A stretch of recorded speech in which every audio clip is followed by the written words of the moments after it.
My toes are froze. They ain't just cold, they're froze. Oh, hey everybody. Man, I hate the cold. I hate it, I hate it, I hate it.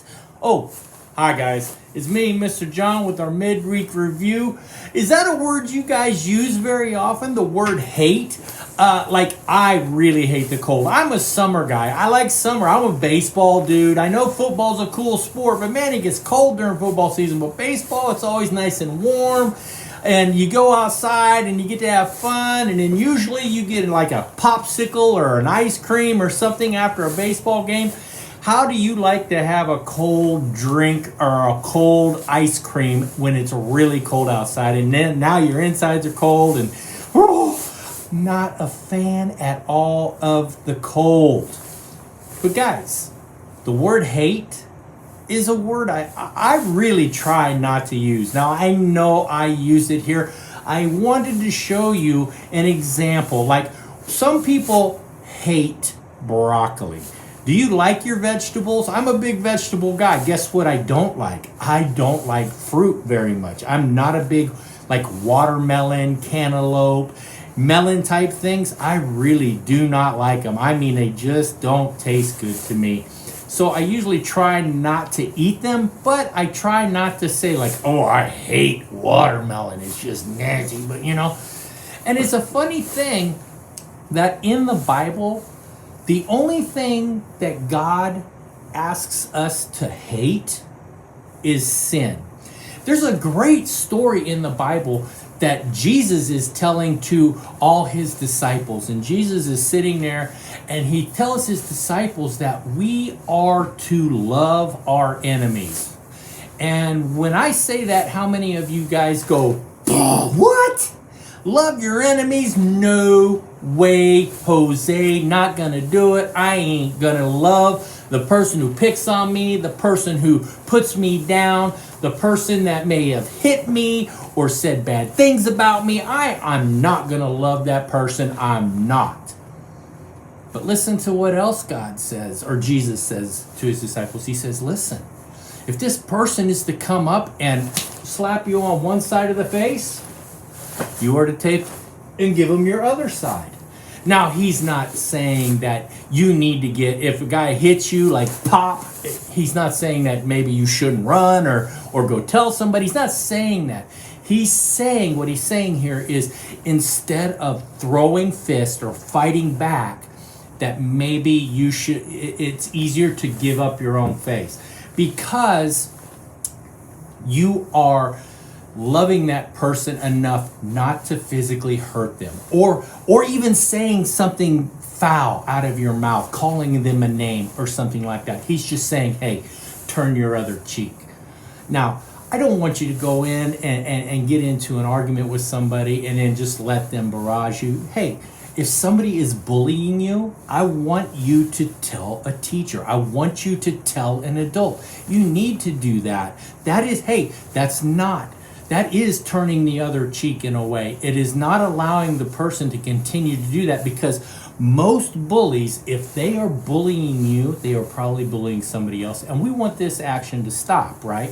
But the word hate is something else. There's something else that Jesus tells his disciples to do. And this sounds really weird too. Like, it's freezing outside, right? It is very cold. I don't know where you guys are when you watch this, but it is -9 degrees outside here in Kansas right now. It is cold. My toes are like popsicles right now. It's so cold outside. And God says, hey, if somebody steals your jacket, give them your shirt. Again, that sounds kind of really odd to us, really opposite to how we do. If somebody stole my jacket, our first reaction, what is it? To get mad. God is saying it's opposite month, right? To do the opposite. Instead of getting angry, to try to sit there and see, maybe try to understand why somebody may be stealing your jacket. And maybe they need your shirt. You have a jacket, you have a shirt. This person could be outside in this -9 degree weather, freezing. Maybe they have a family. They are just, we don't know the circumstances of somebody else's troubles. And God is sitting there. We tend to, as with our human brains, we tend to sit there and jump to these conclusions about why people do things, why people steal, why people do this. And we need to kind of sit there and maybe put ourselves in their shoes sometimes. Now, there are people who do bad things. They do bad things for bad reasons. And we are not to hate those people either. Did you know that? Does that kind of blow the brain cells? Yeah, it does. It blows mine too. Listen, it's hard to love everybody. There are people that don't like me. There are people that, I just don't get along with. Personalities don't mesh with everybody.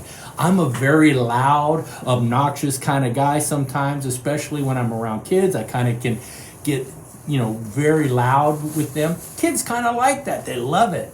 But adults, especially an introvert, because I'm very extroverted, very outgoing, are kind of shy. And I'm intimidating to them. And I know that. So I try to tone it down when I'm around people I see that aren't really outgoing. I try to tone myself down, but sometimes I get keyed up. Like right now, you see the hands going and I'm flaring all over the place. I think my chill is finally wearing off because I'm starting to get mobile here.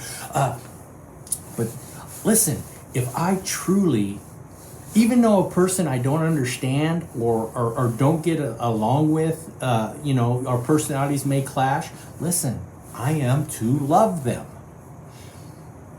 There are people out there that are going to say nasty, negative things about you. And it's going to be hard. Our first instinct, like I said before, we have a sin nature. Our first instinct is to just, I hate that person. But Jesus distinctly tells us that we are to love our neighbor, to love our enemy.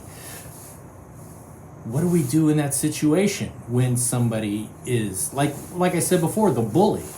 Tell somebody, It may get them in trouble, but it's better to get them in trouble and hopefully correct the situation, to correct the thing that they are doing to other people, instead of them maybe one day coming up to somebody who is bigger than them and really hurts them.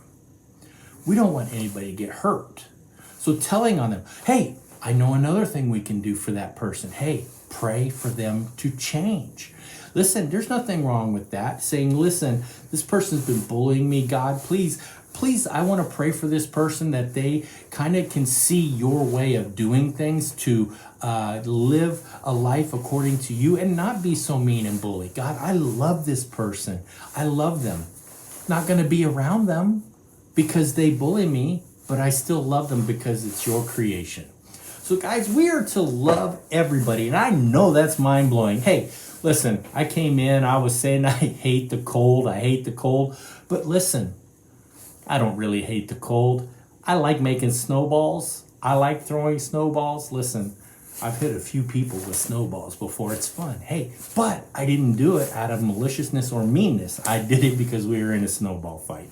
But hey, snow is fun. Cold when it's 9 below degrees, not so fun. Your toes get crows, right? CROZEN. Cold and frozen mixed together, that's CROZEN. Hey, I made up a word. Hey, verse is coming up. We'll talk to you soon. Hey, have a great day. Love you. Bye. My grace is sufficient for you, for my power is made perfect in weakness. 2 Corinthians 12:9a.